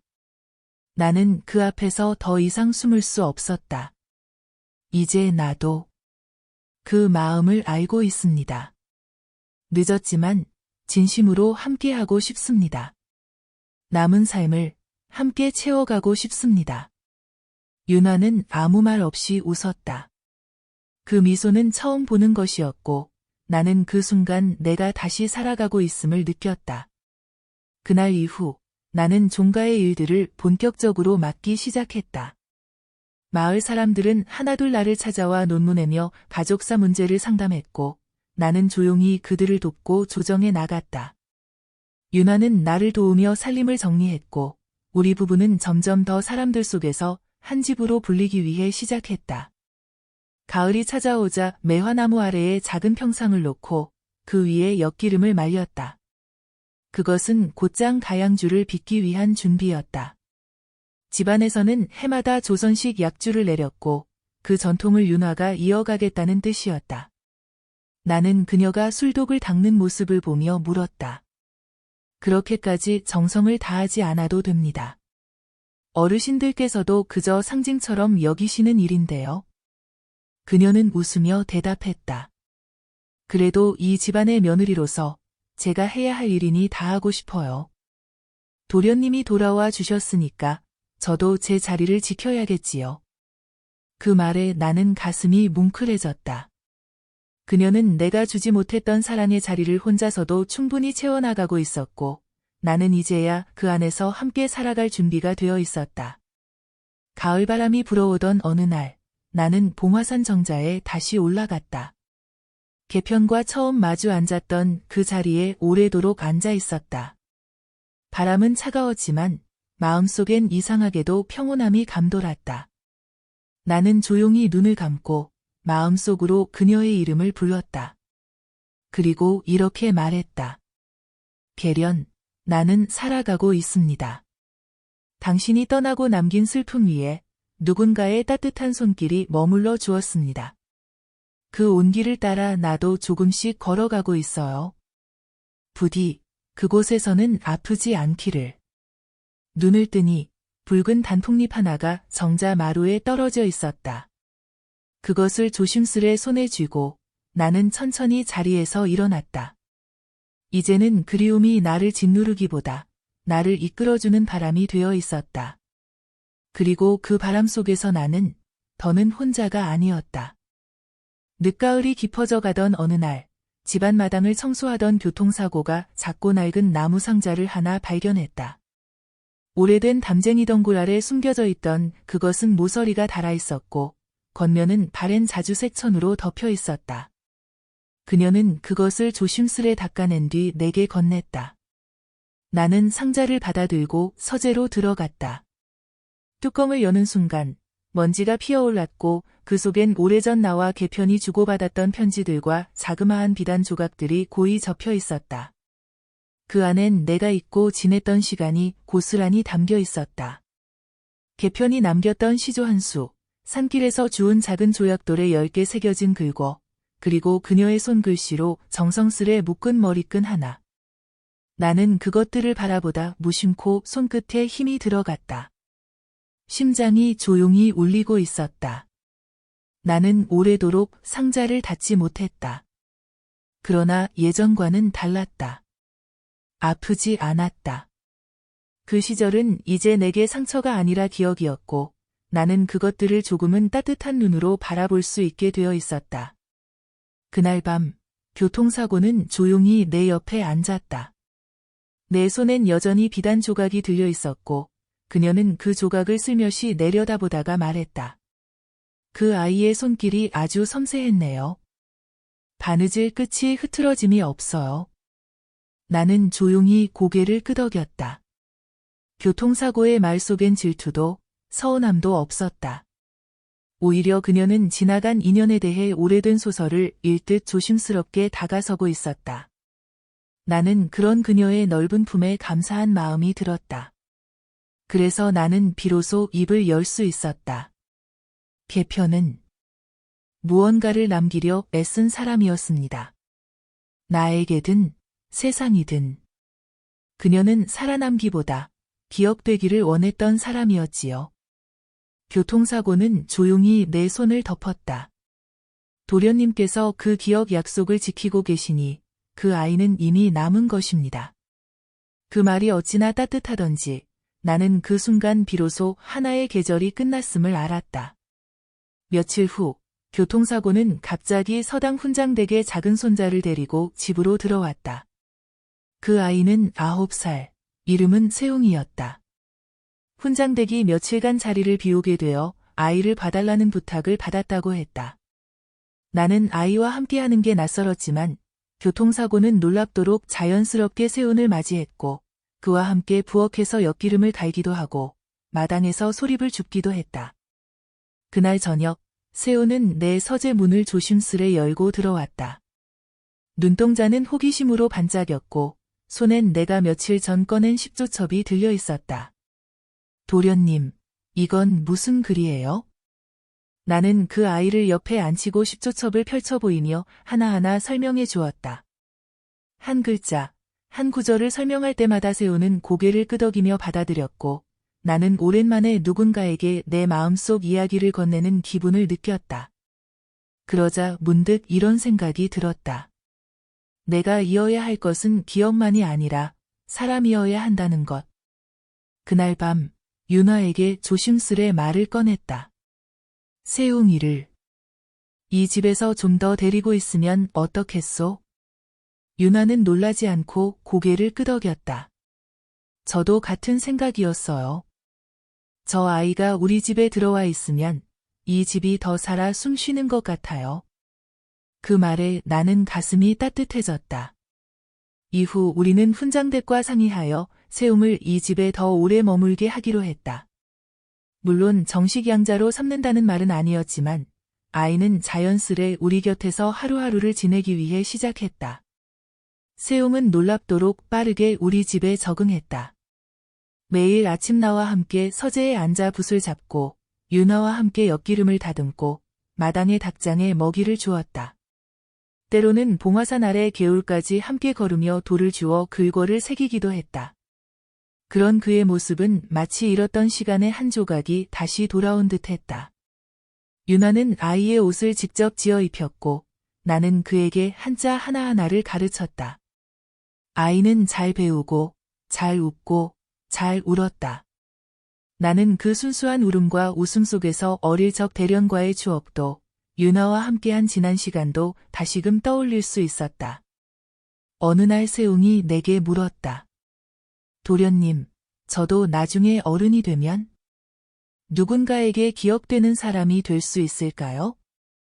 나는 그 질문에 잠시 멈칫했다가 고개를 끄덕이며 대답했다. 그럼. 누군가의 마음에 오래 남는 사람, 그게 진짜 어른이란다.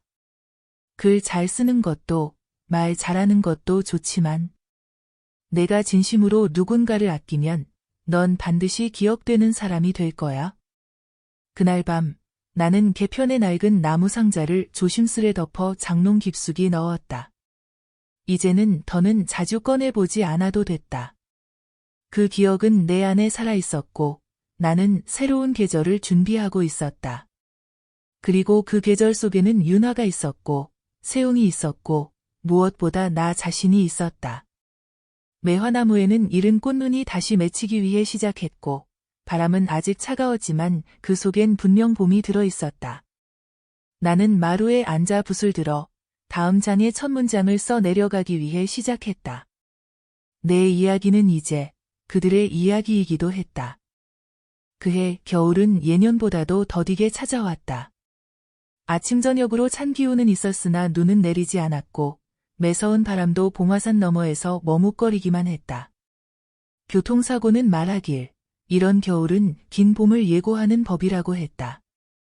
나는 그 말이 참으로 어딘가 마음에 들었다. 긴 봄이라면 그 속에서 우리가 누릴 수 있는 온기도 그만큼 길 것 같았기 때문이다. 세웅이는 이제 제법 글씨에 힘이 붙었다. 아침마다 내 서재에 먼저 들어와 붓을 들고는 오늘은 무슨 글을 쓸까요? 하고 묻는 소리는 나에겐 하루의 시작을 알리는 종소리나 다름없었다.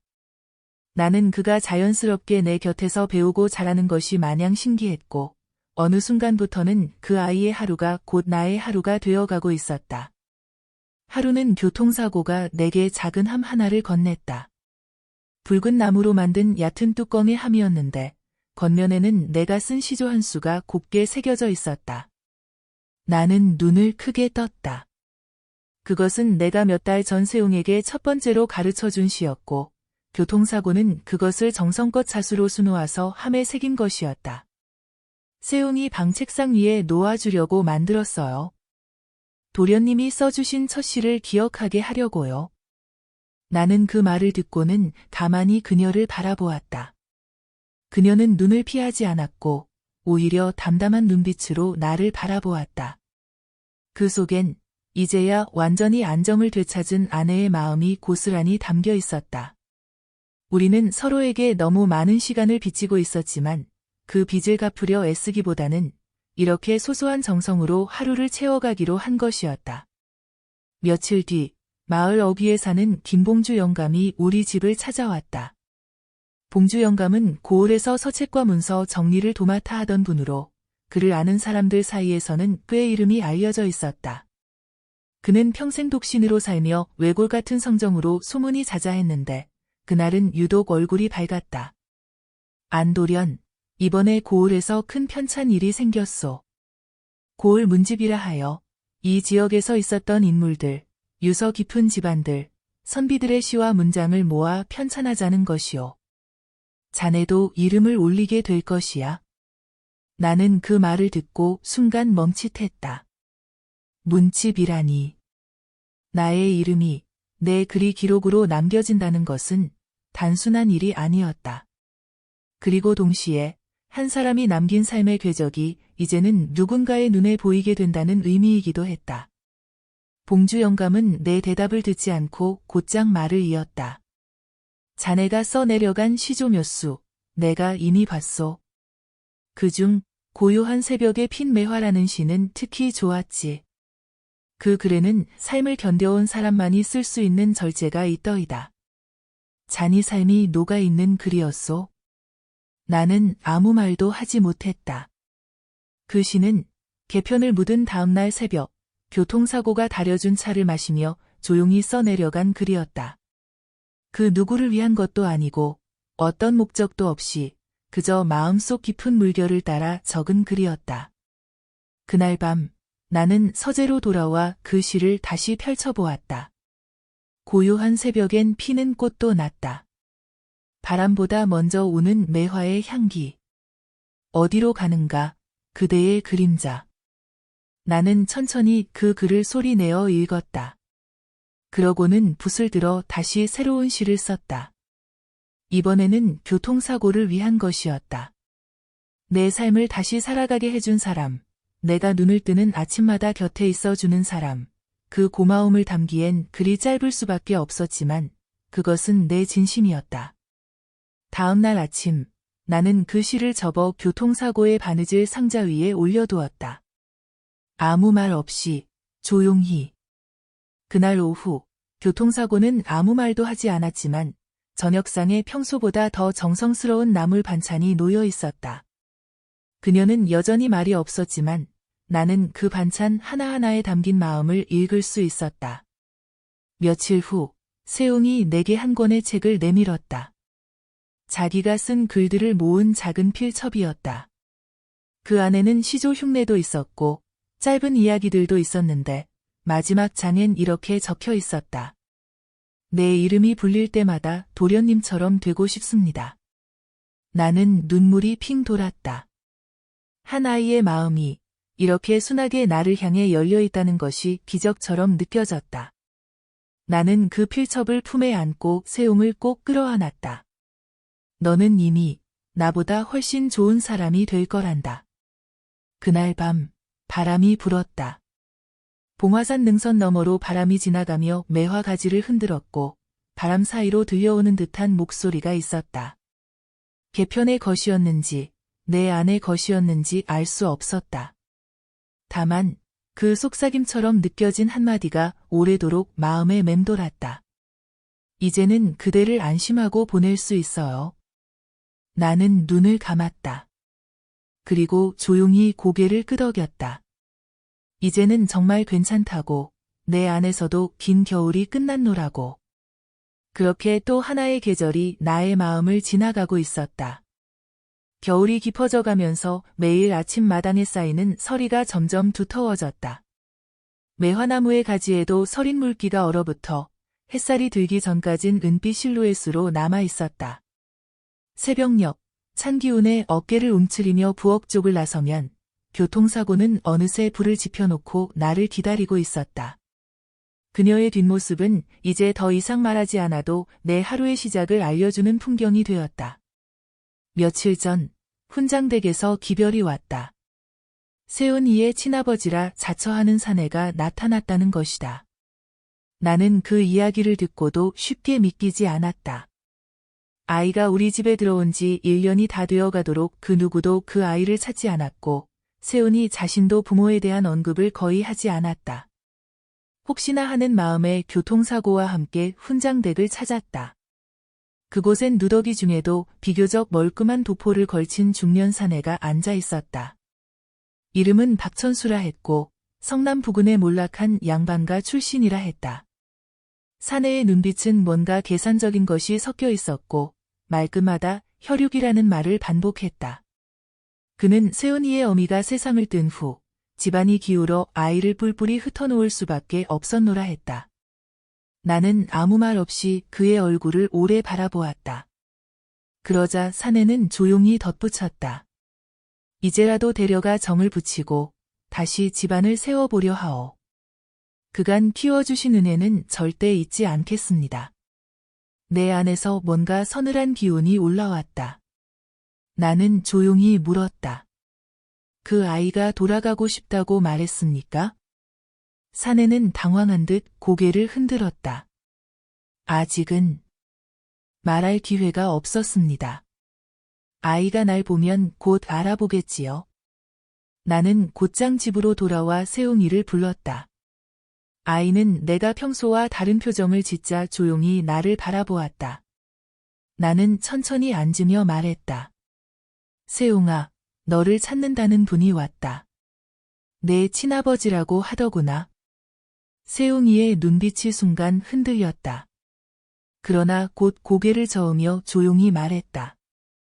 아버지 얼굴은 기억이 잘 나지 않아요. 어머니만 자주 생각나요. 나는 그 말을 듣고 마음이 먹먹해졌다. 아이의 기억 속에서도 어머니만이 살아 있었다. 나는 다시 조심스레 물었다. 그분을 만나보는 게 어떻겠느냐? 혹시 마음이 가면? 함께 가도 좋다. 널 잡고 싶지는 않다.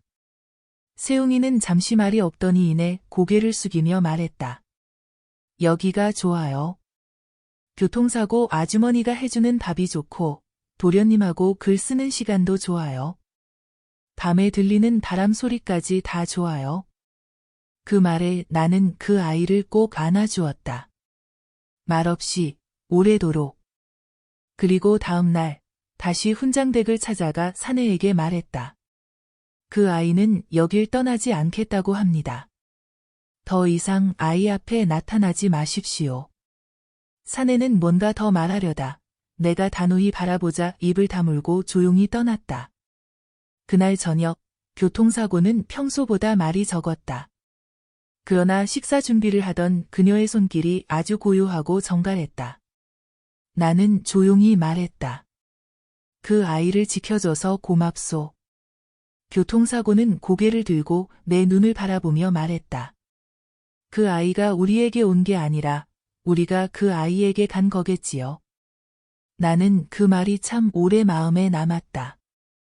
며칠 후 교통사고가 매화나무 아래에 작은 돌무더기를 쌓고 있었다.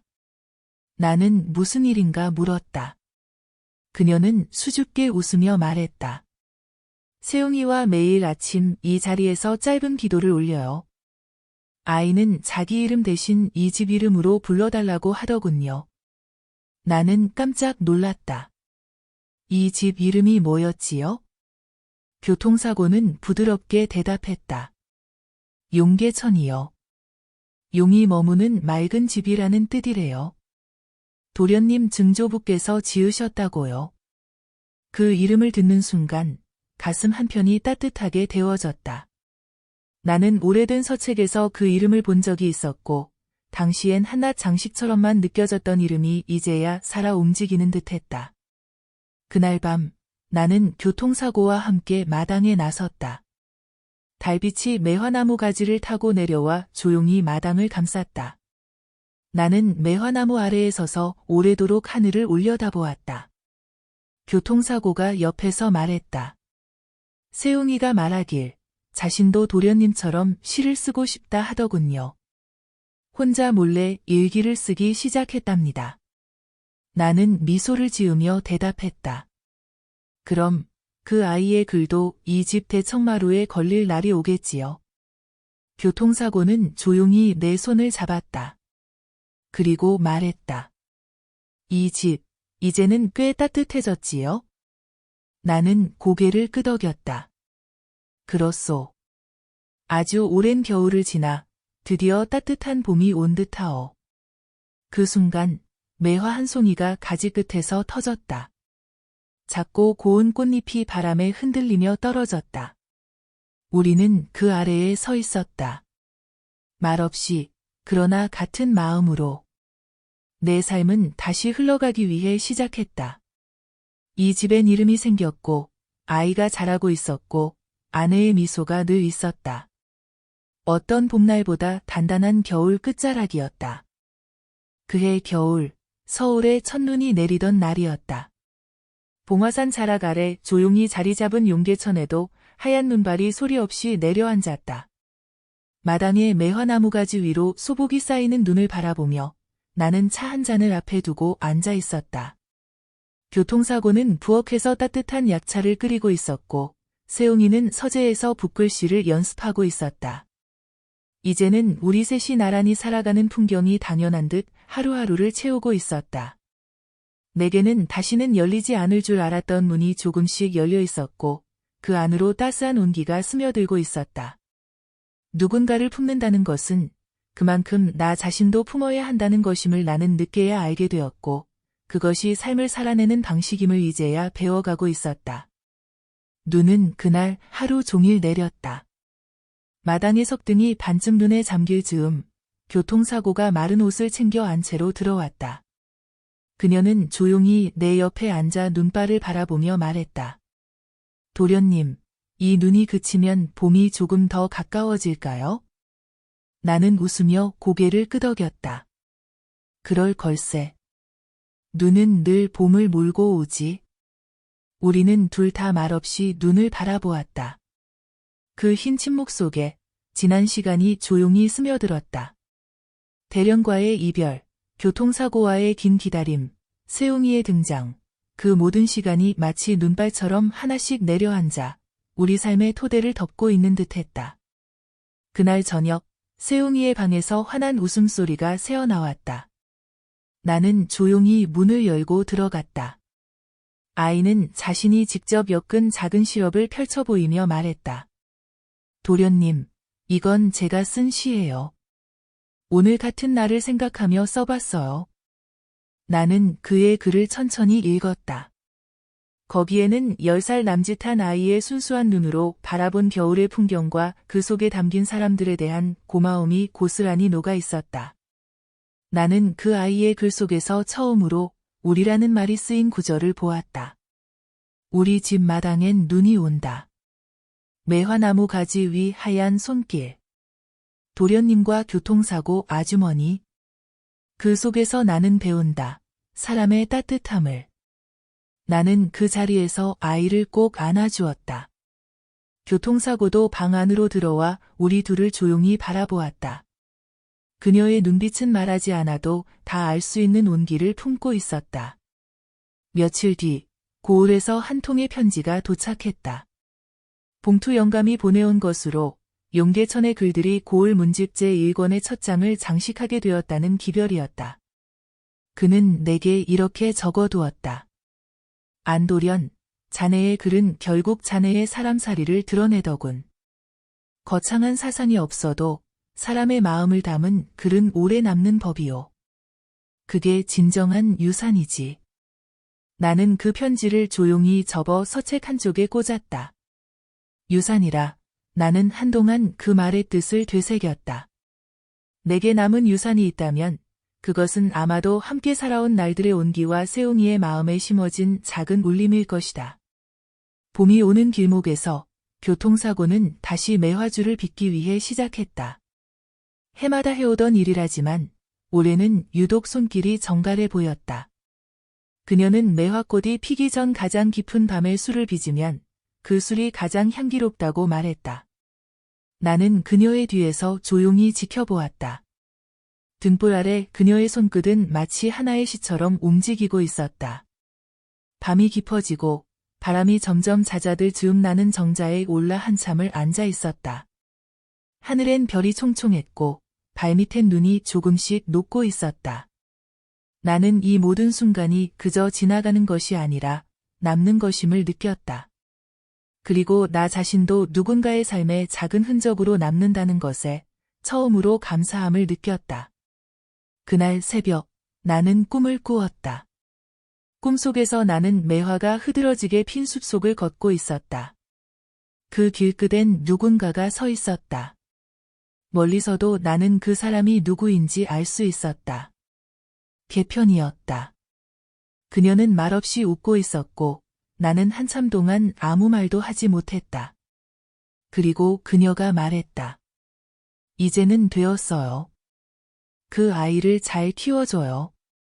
그리고 교통사고를 꼭 지켜주세요.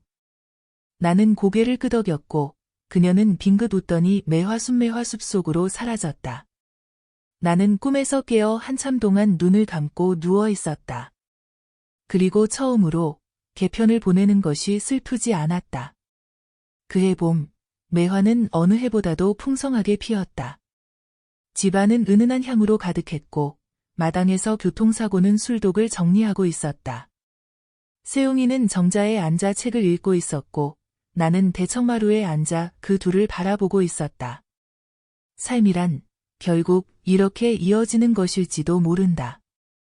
누구도 완전하지 않은 마음으로 누군가를 받아들이고 자신을 내어주며 나는 이제야 조금 사람 사는 길을 알 것 같았다. 그리고 이 조용한 봄날 나는 문득 생각했다. 이 이야기의 끝은 어딘가? 어쩌면 끝은 없을지도 모른다.